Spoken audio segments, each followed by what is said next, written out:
here with Paul and Mai, two guys from the SideFX technical consulting team. Hey guys. Hi, my name is Paul Ambrosiussen. I'm a technical artist as well as the labs lead at SideFX. Today we'll be talking about SideFX Labs. My name is Mai Ao. I'm a new member of the SideFX Labs team and also a technical artist. Before this, I was working in production doing simulations, effects, and shader work. Right on. What are you going to be talking about today? So our presentation has been split in two. In the first half, I'll be talking about various little enhancements that we've made, such as user experience to HIP organization to new little tools in TOPS as well as other contexts. And then in the second half, Mai will be taking over to show some other really great big updates that he's been working on. So in my half, I'll be covering a new update to our vertex animation toolsets that comes with new features that improve the visual fidelity as well as make your workflow easier and more ability to customize our tools. And I will also be talking about new poly reduction tools that's suited for character generation, as well as collision generation, and just some day-to-day easy-to-use life improvement tools for you guys. Right on. Well, sounds awesome. Let's jump in. Hi everyone, my name is Paul Ambrosiussen, and today me and my colleague Mai are going to talk about new and improved workflows for artists, which is essentially an update to SideFX Labs that we've done over the past half a year since the last presentation. This is also Mai's first presentation about labs in public, since Mai has joined the team at SideFX Labs. So please everyone give Mai a welcome. So let's get started. So the presentation has been split up in three parts on the first half. First of all, I'm going to talk about some user experience enhancements we've made to the toolset. Then we'll be talking about some new additions to the tools. We'll be looking at an update to some tools, and then I'll be handing it over to Mai, who'll be showing you some really cool and awesome stuff that he's been working on. All right, so let's get started. So to begin with, something that we've added some time ago is something called the sticker picker. And the sticker picker is essentially a tool that allows you to drop down images in your network editor in a very easy and convenient way. So as you can see, we ship a variety of stickers by default that you can just place in your network editor just by double-clicking on it in this interface. It is not new functionality. People have been able to do this using the network editor images functionality that's been in Houdini for a real long time. But this is a really nice, easy way, sort of an interface around this functionality so that you can drop down those stickers and work with them with ease. So since these are network images, you can use all of the default functionality that the network images have, such as controlling opacity. You can delete them, you can attach them to nodes, and much more. Another thing that we've added is the ability of painting in the network editor. So if you, once again, click on the Labs menu and click on Paint, you now get a little paint cursor that allows you to paint in the network. So once again, let's take a look at some more functionality up there. You can, of course, change the size of your brush. When you press I, you can sample any color that is found in the network editor to sort of change the color of your brush. So in this case, that allows me to write some differently colored letters. So what would you use this for? Well, that's a good question. You could use this for annotations. You could use this to draw some arrows on things. And you can just use it for a whole lot of things and just make your network editor a lot more visual and pretty in general. Once again, those are also just network editor images. So you have the exact same functionality as the stickers. You can attach them to nodes. You can delete them. You can control the opacity and much more. Continuing on the trend of colors, we also added the ability to sample screen colors for colored ramps. All you really have to do is just right-click on a color ramp and click the sample screen colors, and that will allow you to sample a color on any screen that is turned on your computer. So right now, I'm just doing it on Spotify that I had running in the background. But really what you could do is you could sample from a second screen that you have open for reference and much more. So this functionality is very similar to what you'd, for example, have in Substance and is useful for example, coloring terrains, coloring geometry, or just generally making a ramp hold random colors that you can use for any other purpose. So this is a really cool example of a use case for this functionality. You can open up Google Maps or Google Earth, find the location that you want, and then just sample those colors and use them on a height field. all you really have to do is use some grayscale value as a lookup for the ramp, and then just assign that as a color. So in this case, I'm just using height field visualize, and that allows me to create these really, really pretty colors straight right there inside of Houdini. Next up, a new tool. So we added the ability to do booleans on curves. This is something that we found ourselves doing quite frequently. Previously, you'd do this using the intersection analysis and intersection sketch and some wrangles and some grouping. But since it's a workflow that you do quite often, we figured why not just add it as a tool in Labs. So as you can see, there are a couple different modes. We have the intersect ability, which is going to give you the intersection. It can give you the subtraction. So it can subtract a box from, for example, curves, or shatter, which is just going to cut up your curves based on the intersection with the polygonal object that is fed into the second input of the tool. Next up, continuing on the UX trend. So HDAs are a major part of Houdini, right? We all make them, we all use them, but it's quite difficult to create them, maintain them, and it's especially difficult to increase versions of HDAs, right? So let's say you're working with an edge damage tool, right? You did some work on it and you want to increase the version of it. So now you want to have a version 2 of this tool. What would you do? Well, first of all, you'd find your subnet or your HDA, you'd open the asset manager, you'd press duplicate, you'd rename the tool, and you'd hit save. But the problem there is that it would not have any of the changes that you've made in your network editor when you duplicated the tool, right? The changes you'd made would either have to be baked into the version 1 that you had, which then would also go to version 2, which is not what you want. When creating an HDA, you'd have your subnet, you'd say asset, create new digital asset from node. You'd get this little menu here where you can set the operator name, operator label, and where to save it.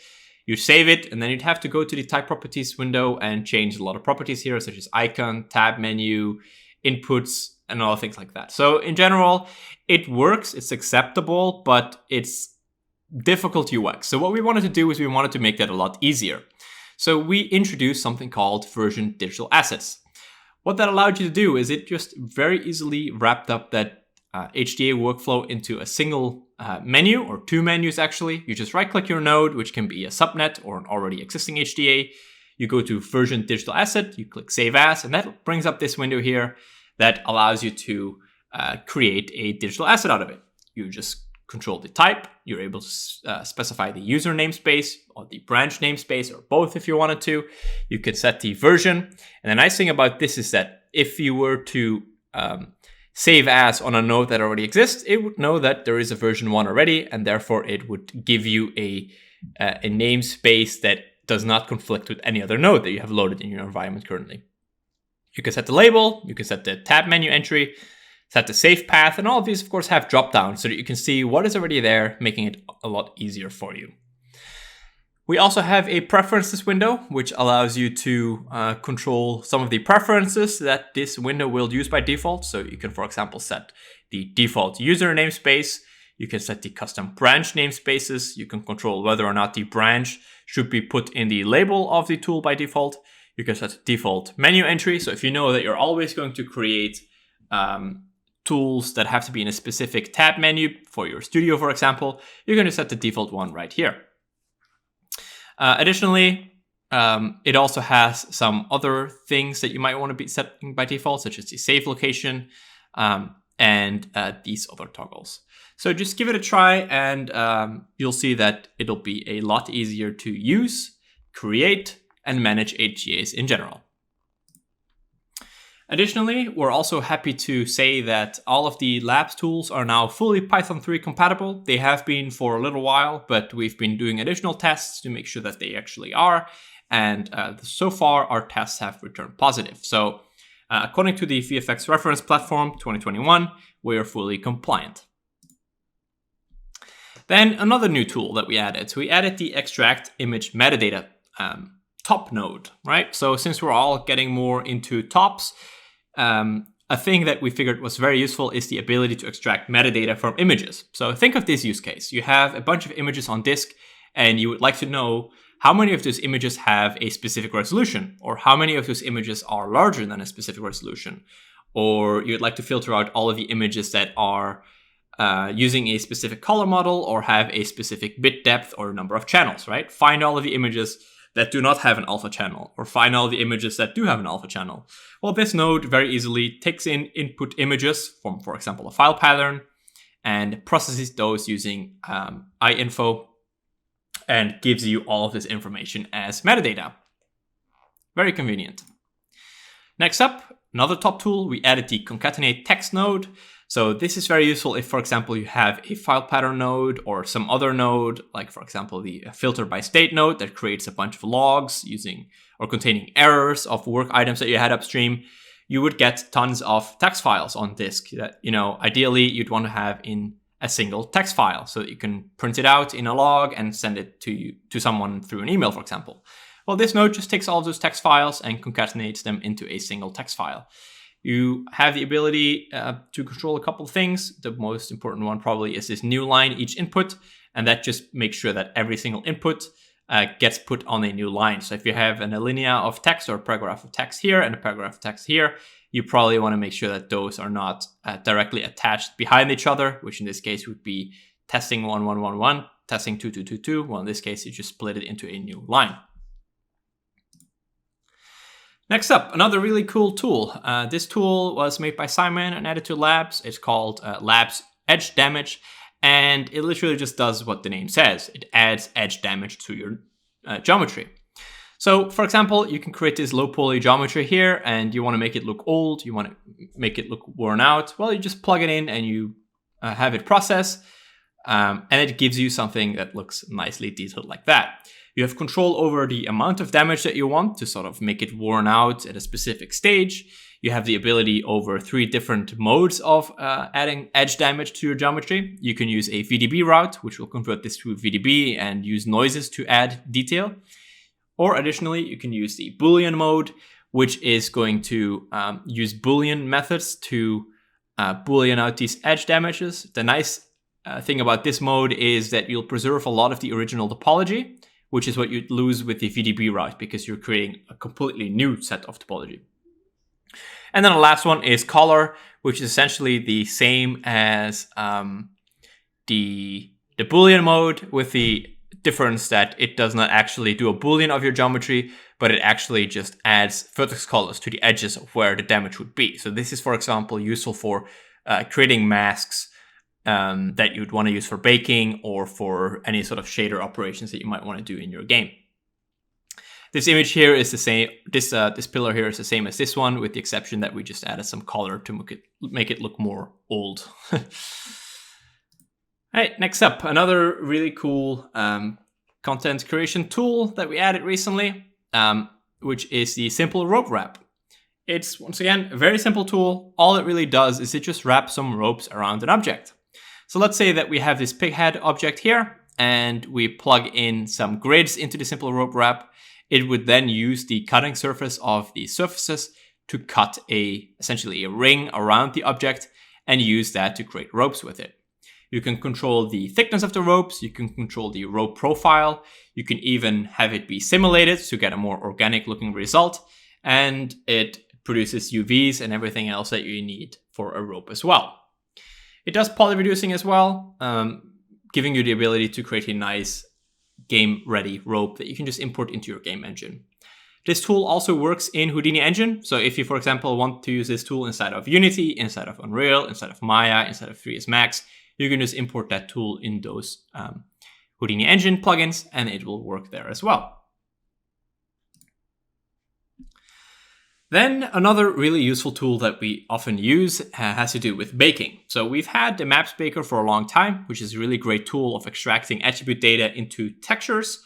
But we wanted a more procedural method as well. Procedural in the way that it is live and you're able to use those textures without actually having to bake them to disk.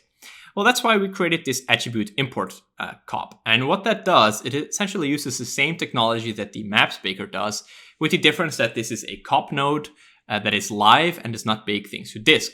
So you could use this to, for example, do any sort of shader operations inside of Houdini using a cop node as input. You could do other compositing operations inside of COPS itself, and just do crazy stuff with it. The nice thing is that it uses an attribute to do the sampling with. By default, of course, that is the UV attribute. But if you want to use, for example, a second UV channel or a third UV channel or any other type of attribute that should be considered UVs, you can just change it there. You can set the attribute per channels that you want it to sample. So in this case, by default, as you saw in this video here, it is going to put the vertex color into the RGB channels. And then you could, for example, stick some additional data into the alpha channel, for example, p-scale or alpha or anything else that you might have. Next up, calculating UV distortion. So Houdini has had the functionality to show the amount of UV distortion on your UVs and on your geometry for quite a while.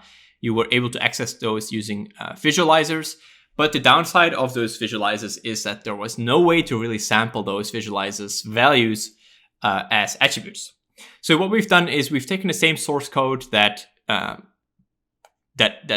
calculated the values for the visualizer and put it in a node itself. And we just wrote the same algorithm in VEX. And that gives you this UV distortion primitive attribute value that you could use to, for example, insert additional seams because you now know how much distortion there is. Or you could use this for example, control the UV layout with it, right? So you might want to take the shells that have a high number of distortion or a high number of stretch and just modify the amount of texel density that it's going to get in the UV layout.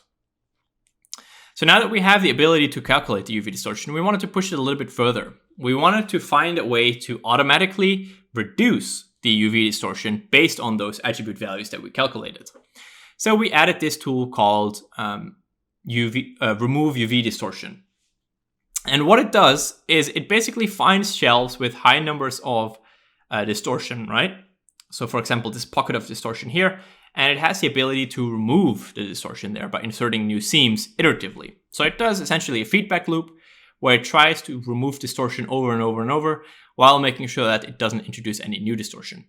So what you might notice in this image here is that this UV unwrap that I did, which was a really poor quality, which I did on purpose, by the way, you see that we have UV shells that are essentially tubes, right? So these legs here have been unwrapped as tubes. And the problem with tubes is that you have these internal loops, right, inside of this UV shell, where the internal loop could, for example, be the bottom of the pants, so to speak, and the outside loop would be the top of the pants here, right, of the tube. And because there is no seam between the top and the bottom of that tube, you will have a high level of distortion because you're essentially flattening a tube, right? And so what the remove UV distortion tool has the ability to do is create a seam between those two nested loops and flatten it again. And once we do that, we can see that we've now removed the UV distortion here around the legs. So that's one of the modes of the remove UV distortion. But as you can see, we still have pockets of UV distortion that we want to remove even more. So that's what the tool can do as well by just increasing the number of iterations and setting it to remove hot pockets of UV distortion. And when we do that, we can see that we've reduced the UV distortion even more.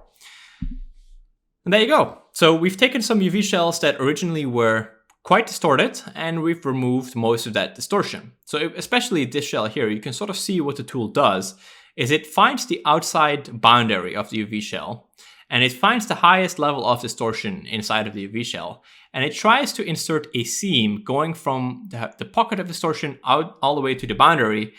And once you flatten that, you can see that you sort of get this unwrapping sort of origami-like effect happening. So if you go back here, we can see that these are all round, right? There is no sort of internal cuts. But when we go back to the last image, we can see that it inserted those nice cuts here. And so that's that tool. Give it a try and let us know what you think. We've tested it on a large variety of meshes and it performs quite well. The only thing that the tool doesn't handle quite elegantly yet is the ability to remove stretch, right? It's doing a really good job at removing compression wherever possible. So in this case, this is an area that you wouldn't really be able to remove any distortion on. But hot pockets like these, for example, it does really, really well. but the stretch is something that is a lot harder to do, and therefore the tool doesn't quite do that well enough yet. But that's something that we're looking into. But please provide us with any feedback you might have. Next up, we have the skinning converter SOP. So this is a tool that has been in labs for a long time, but it used the old way of rigging and skinning inside of Houdini. So what we've done now is we've updated the tool to use skin effects. So the output of the skin converter is no longer an object level rig, but it is now an actual KinEffects compatible geometry, skeleton, and animated skeleton. So in this case, you can see the first input is just your bind pose. The second one is your rest pose. And then the last one is just your animated skeleton. So in this case, with KinEffects, that's just a set of primitives and points.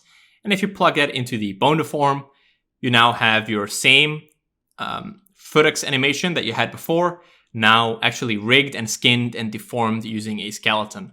So the input of the skinning converter is something that you would not be able to bring into a game engine without methods such as skinning or footex animation textures.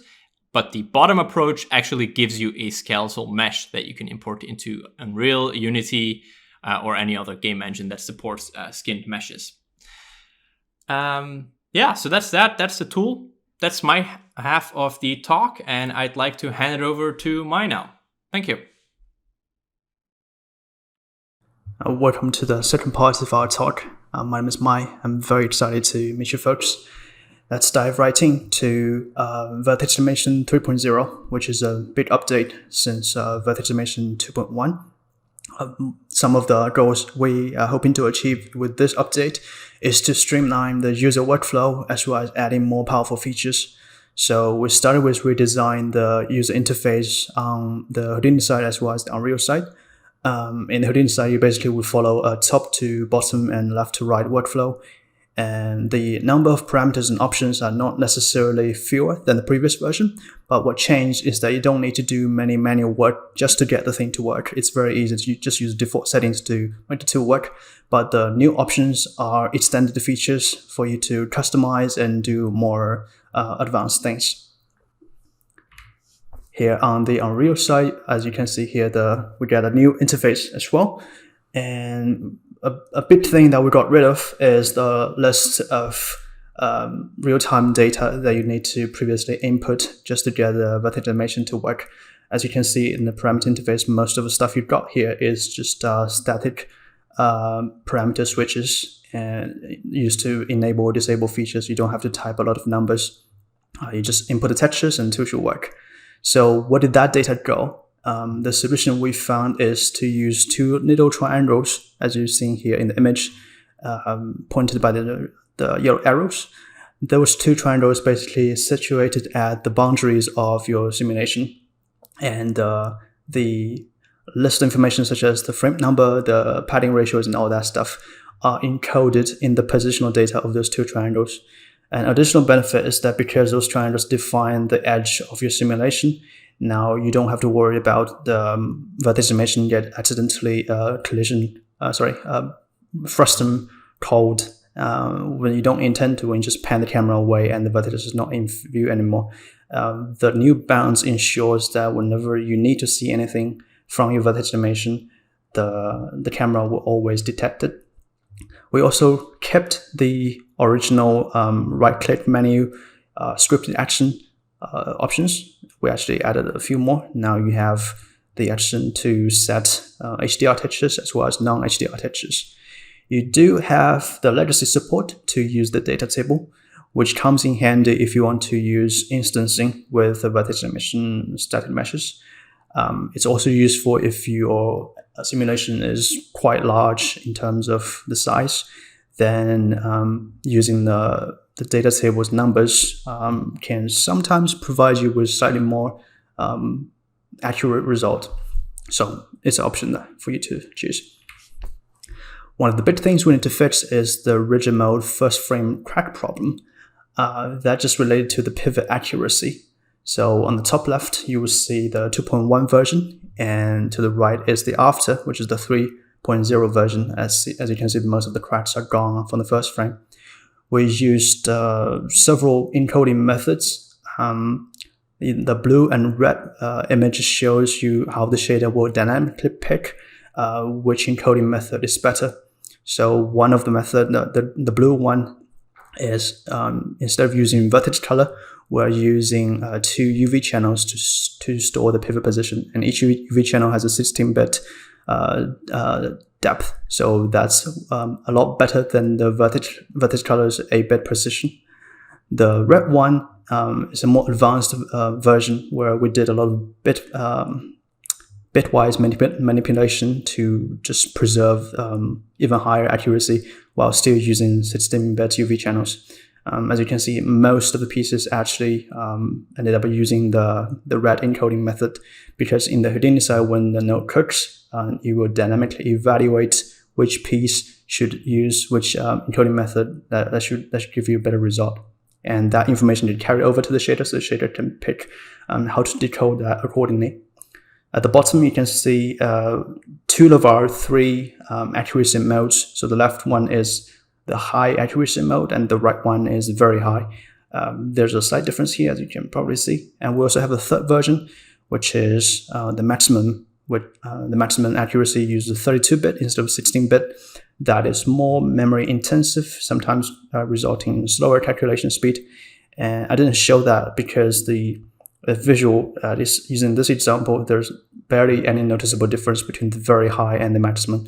So I do recommend you just stick with very high, because it's faster and it's cheaper. The pivot accuracy improvement does not only relate to the first frame, it actually improves the accuracy of the animation throughout the whole the duration. So I did a lot of aggressive testing during my development. As you can see here, what I tried to do here is using the green version, which is exported static mesh version of a particular floating frame. It's not even integer frame, so it's like something like 121.4 frame, and we compare that against the colored version, the multicolored version, which is the vertex emission version. And I was so glad to see so many Z fighting. That means the accuracy is pretty good. Another thing that's added is the interpolation for rigid pieces. So this video, what you see here, is what you would get if you export a fast-moving animation and play at a slow frame rate using the 2.1 version. Basically, there's no interpolation. So the standard interpolation for rotation is called SLUP, which stands for spherical linear interpolation. This video demonstrates a limitation for SLUP because the algorithm needs to figure out in which direction you need to rotate. Since between 2 orientations in adjacent frames, there's basically two ways in 3D space to rotate from this frame's position to the next frame. You can go one way and you can go the complete opposite direction. And the standard SLUP needs to limit the rotation to under 180 degrees. So they always pick the shorter path, just for safety. Otherwise, you get confused about which direction to turn from frame to frame.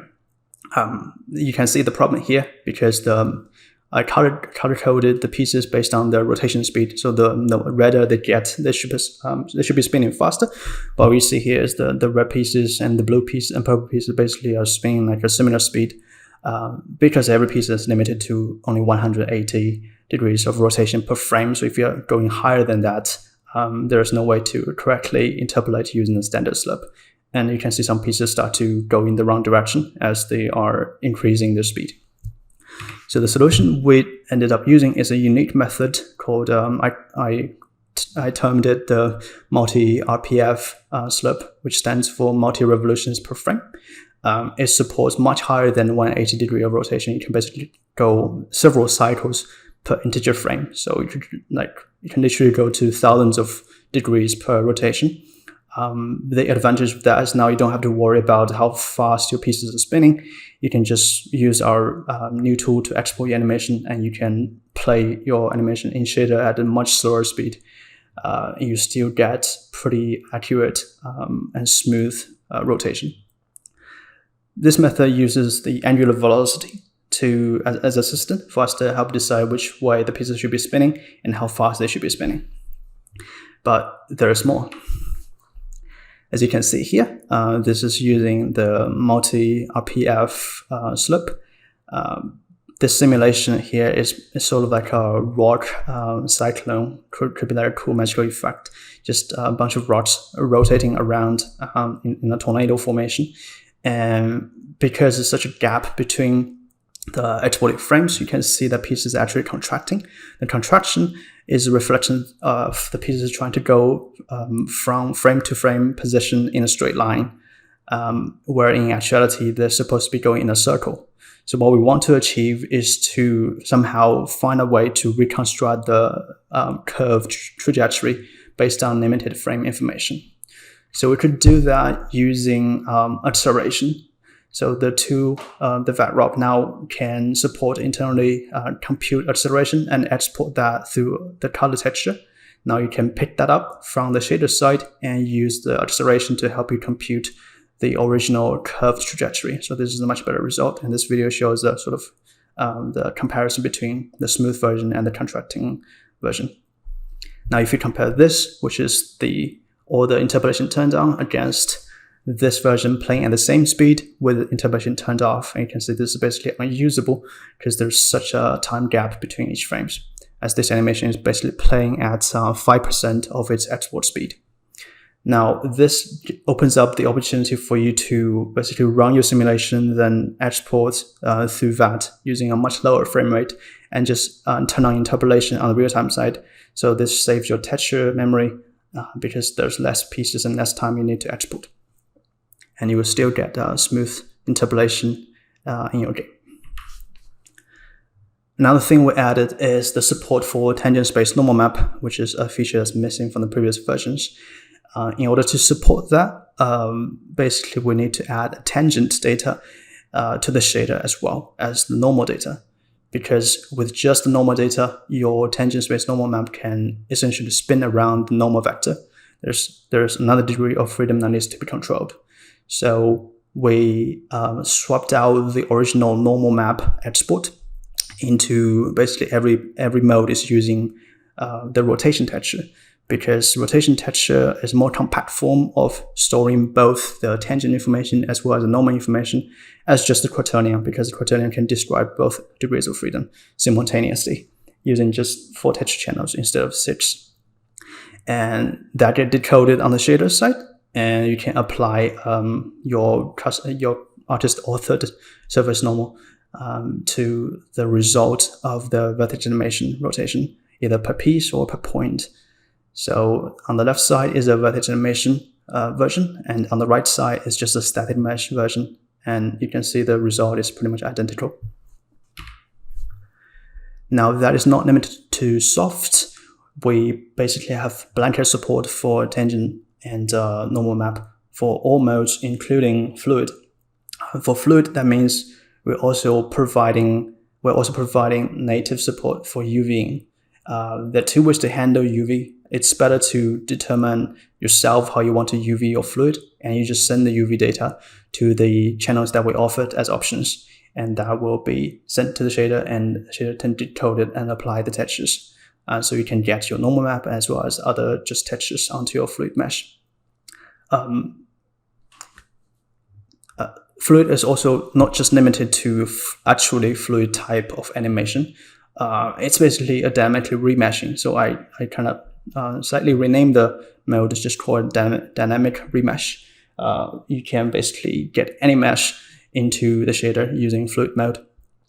One additional advantage is that fluid mode has a very good preservation of the original normals you assigned. With soft mode, you need to make hard edges duplicated points so that each point can have unique vertex data, vertex normal data. For fluid mode, because we're basically assembling triangles, therefore you can export smoothly shaded versions like this one, or you can export very harshly shaded, like a font, and turn into a geometry with like hard edges at the edge of the font. That works as well. We try to strike a balance between ease of use as well as extendability, because that's a lot of times people are requesting that to have more ability to do things with that.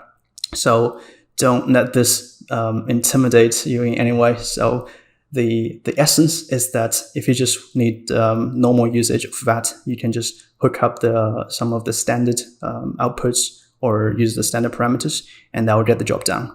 But most of the additional long list of parameters and outputs here are for you to extend things in your own way and make cool and crazy stuff happen.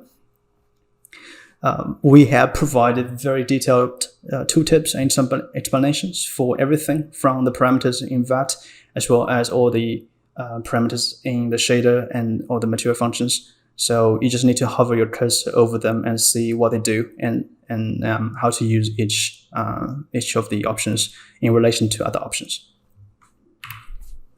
So one of the examples here is to do a customization with the rigid mode. So this is actually a rigid mode, but you can see the pieces are stretching because we are stretching the pieces by their velocity. We exported the velocity to the cloud texture. Now we can use the velocity to fake basically like a motion blur effect.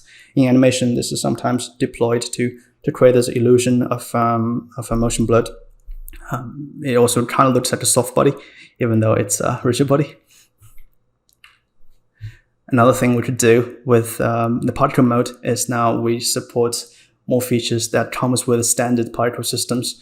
So we can have scale by velocity and align the orientation of the particles along its trajectory, as well as adding just custom rotation or per particle randomness. We also ship additional material functions such as transform velocity or computer-based randomness that you can use it together with the VAT functions to achieve some of these additional results. We didn't hard code everything because some of that implementation needs to be flexible. So a lot of this will be covered in upcoming tutorials that will go into details of how to use these features. Another thing we added for the particle mode is instead of just a square card, now you have a default option of square, triangle, as well as hexagon cards that can help you prevent overshading or overdraw better. And especially if your visible particle is in some sort of circular shape, then you might not need to use a square. It might be more efficient to use a triangle or hexagon. We also added custom shapes. So you could literally just hand draw a curve, and the VAT rob will turn the curve into a custom card that get exported that you can use in the shader. And you can even include multiple cards. So this is a single static mesh, but just use different shape IDs. You can identify and differentiate different shapes and assign different weight, and that controls the distribution between them. So here I had a little fun, put together some of demos for you guys to showcase the new VAT rob's capability. One thing I'm trying to do here is basically to push the limit of our tool using some almost film level assets with sometimes hundreds and thousands of pieces of vertices. But the idea is to really see how high is the ceiling of our quality. Then from there we could go on to optimize and make smart decisions about the trade-off between the visual quality you want to hit against the performance you can afford based on your game, based on your platform that you're using. Credits to the kind people who provided me with the asset, the simulations. So this is the soft mode. The previous one is a fluid mode. This one is also the asset was the film level of density, essentially. But it was a lot of fun. This whole thing is actually 3 different assets put together, but you don't see the sims between them because they align pretty accurately together. This is a particle sim I did against a background from the Epic Games environment. This showcases the new particle VAT mode's ability of using basically the scale by velocity, as well as the color export, and basically a lot of extendability using utilizing the power of Houdini's PopSim and volume sim. So in this example, I used a volume sim to drive the particle sim to get a more fluid-like motion. Here's another film asset example. There is probably hundreds and thousands of pieces here. Maybe even hit a million pieces. I don't quite remember, but it's basically multiple assets put together, and they merge together pretty seamlessly. In this illustration, it showcases the difference between the wood pieces as well as the concrete and glass pieces. So this is also with interpolation turned on, so we can get smooth motions. Personally, I loved this video when I put it together. What I did here is essentially it's the same exported rigid body animation, but I slowed down the time so much it almost looks like it's frozen, but it's like so still slowly moving. And you can see some of the pieces in front of you are still spinning, whereas the pieces at the back are almost like stationary. That means the piece at the front is spinning very fast, and we can accurately support that. The frame rate that this particular recording was playing at is 50 times the exported frame rate. So just shows you now you can do so much with a limited amount of export. Speaking of effects, we also did an update on particle systems. So we upgraded our make loop tool to 2.1. In 2.1, one of the major things that we did is to support the tool properly for Niagara particle systems. Basically, we need to do some manipulation of the particle ID, age, and life attribute to make Niagara system read the particles properly, so that they can loop and interpolate correctly.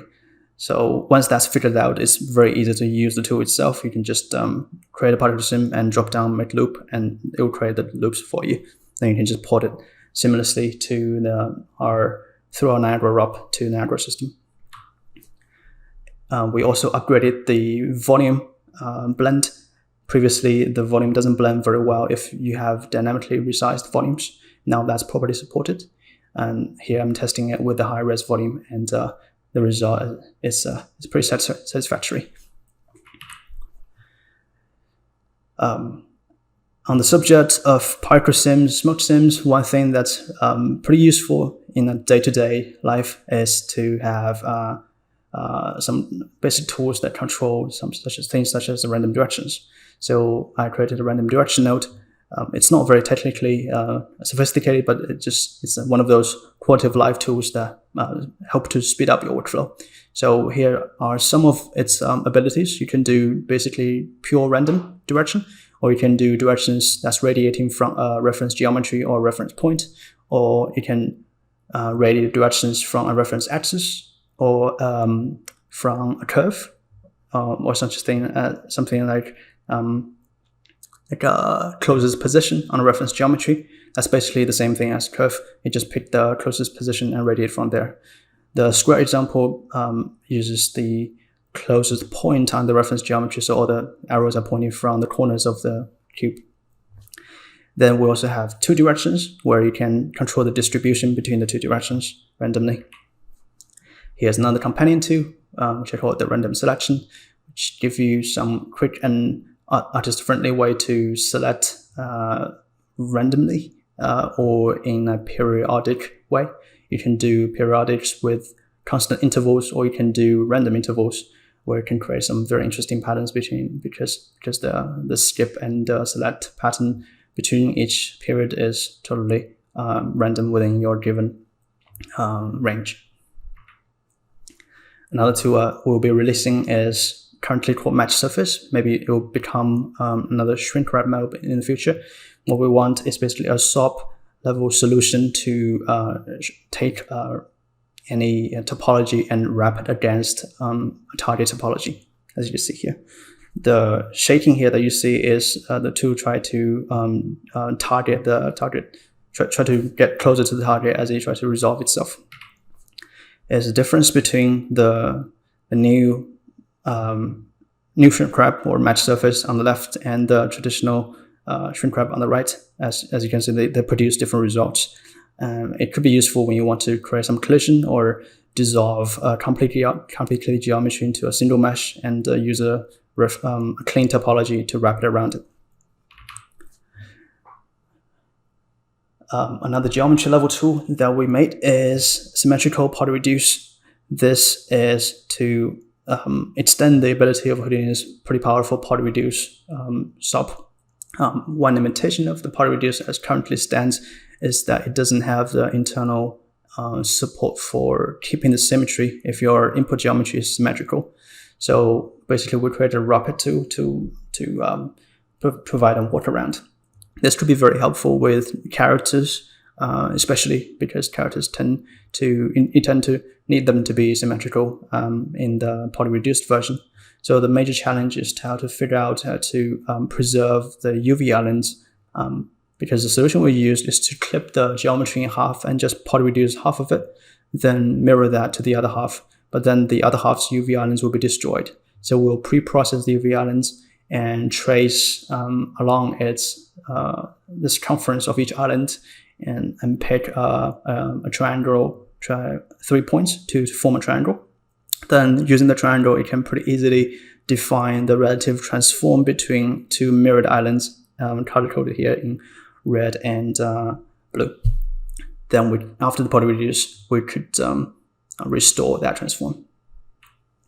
So here is an example of a high-res version versus a poly-reduced version. Here is what it looks like with the UV islands properly preserved. As you can see, the mesh, the geometry is symmetrical, but the texture is not symmetrical.